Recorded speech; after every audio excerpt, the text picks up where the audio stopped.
السلام عليكم ورحمة الله. أهلا وسهلا بيكم في فيديو جديد من فيديوهاتنا شوكة وسكينة.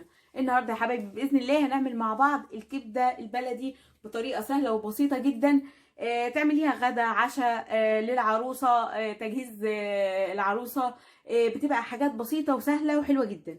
عندي هنا كيلو كبدة بلدي متقطعه شرايح رفيعه، ما تخليهاش يعني تبقى جامده معاكي علشان تلحق تستوي معاكي بسرعه، لان الكبده كل ما بتتاخر في التسويه على البوتاجاز بتنشف منك. تعالوا نشوف مع بعض البهارات بتاعتنا هتبقى ايه. عندي معلقه كبيره بصل بودر، وعندي معلقه بهارات كبده معلقه صغيره، بهارات لحمه معلقه صغيره، معلقه ملح صغيره، 7 بهارات برضو معلقه صغيره، معلقه صغيره توم بودره، معلقه صغيره بابريكا، معلقه صغيره فلفل اسود. نعيد تاني. عندي هنا بابريكا، معلقه صغيره فلفل اسود، معلقه صغيره بصل بودر، بهارات كبده معلقه صغيره، بهارات لحمه، بهارات 7 بهارات معلقه برضو صغيره، معلقه صغيره توم بودر، ومعلقه صغيره ملح ابيض.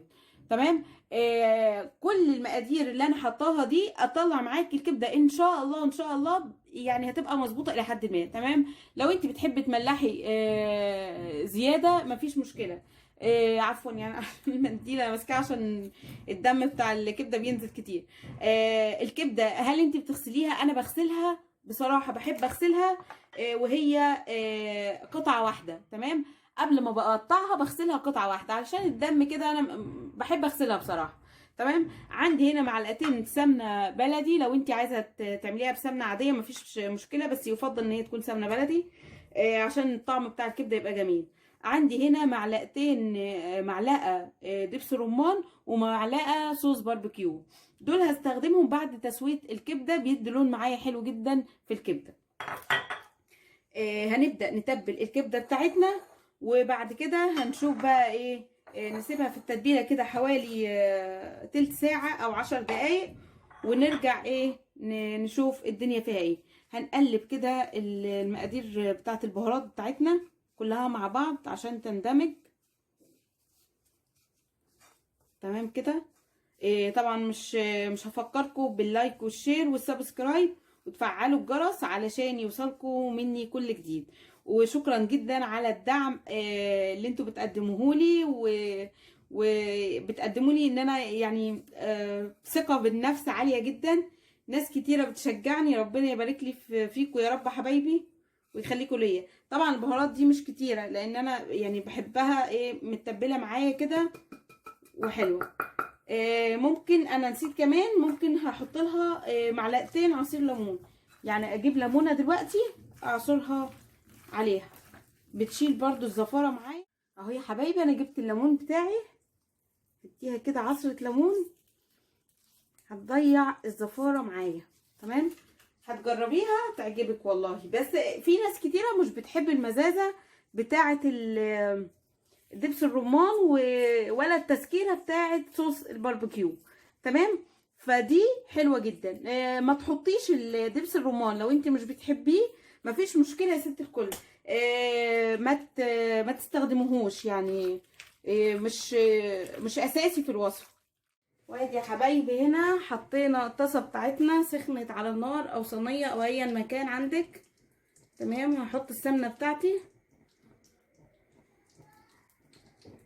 وهبدأ انزل بالكبدة بتاعتنا. بوزع السمنة كده في الصينية كلها علشان كل كمية الكبدة تاخد معايا التشويح. هسيب السمنة تسخن معايا. تمام. واديني جيت بالكبدة هنا هخليها كده تسخن معايا، وهنزل بالكبدة بتاعتنا تاخد الصدمة بتاعتها، بتبقى معايا حلوة جدا. خليها كده بس السمنة تسخن معايا وتتقدح علشان تدي ريحة وتدي طعم حلو جدا في الأكلة بتاعتنا. دي ينفع بقى تقدميه جنبها حبة جرجير، طحينة، رز أبيض. تمام. اهو كده.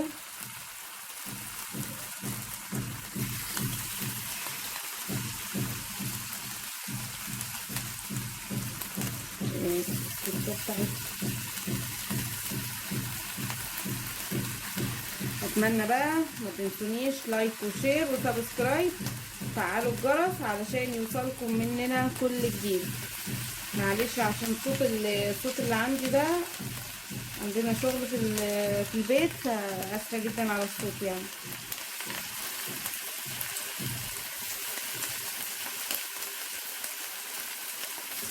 تمام كده، حلو جدا.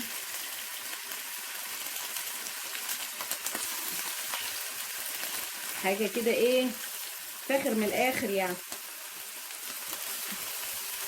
جربوها بقى وجربوها، اتمنى طبعا ان هي تكون حاجه كده تعجبكم، ويا رب دايما كده عند حسن ظن حبايبي كلهم.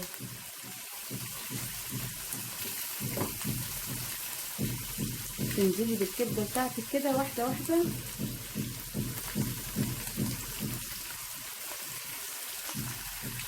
دي حته كلوه الكبده بتاعتي، معلش الجلافز طبعا، انتوا عارفين ستات البيوت عارفين ان الكبده ايه، ما شاء الله يعني بتنزل الدم بتاعها كله في ايدينا يعني. دي سهله، حتى لو يعني احد المغتربين حب يعمل كبده سهله وبسيطه جدا، هتعجبكم قوي.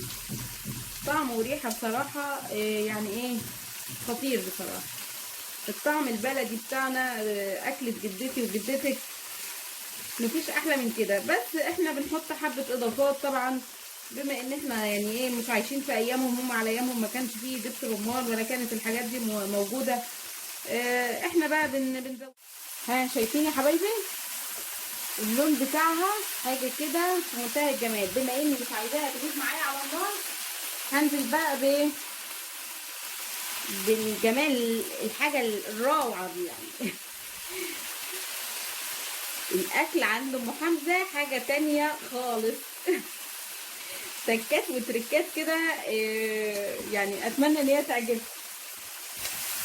بصوا اللون والجمال، اتفرجوا دلوقتي على لون الكبده اهو. تمام، حلو قوي، حاجه كده ايه، اللوز. ايه رايكم؟ سبيشال.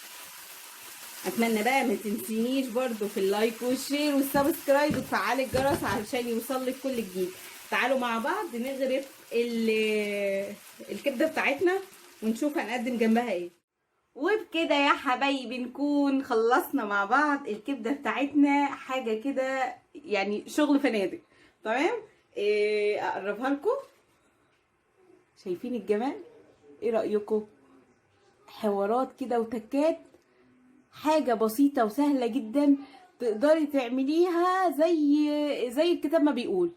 اتفضلوا كده معانا، يا رب كده تجربوها وتعجبكم ونكون عند حسن ظنكم دايما. ودي كبدة لوحدها، وممكن تقدميها طبعا مع الرز الابيض، هنقدمها النهارده. معانا هنا حبة جرجير جنبها، بيدوا طعم حلو جدا في الاكل. معايا الطحينة بتاعتي، معايا علشان الولاد بيحبوا الكاتشب. اتمنى ان هي تعجبكم، واتمنى ان انتوا تجربوها. وما تنسونيش في اللايك والشير والسبسكرايب، فعل الجرس علشان يوصلنا كل جديد. الى اللقاء في فيديو جديد من فيديوهاتنا شوكة وسكينة. اسيبكم في رعاية الله، مع السلامة.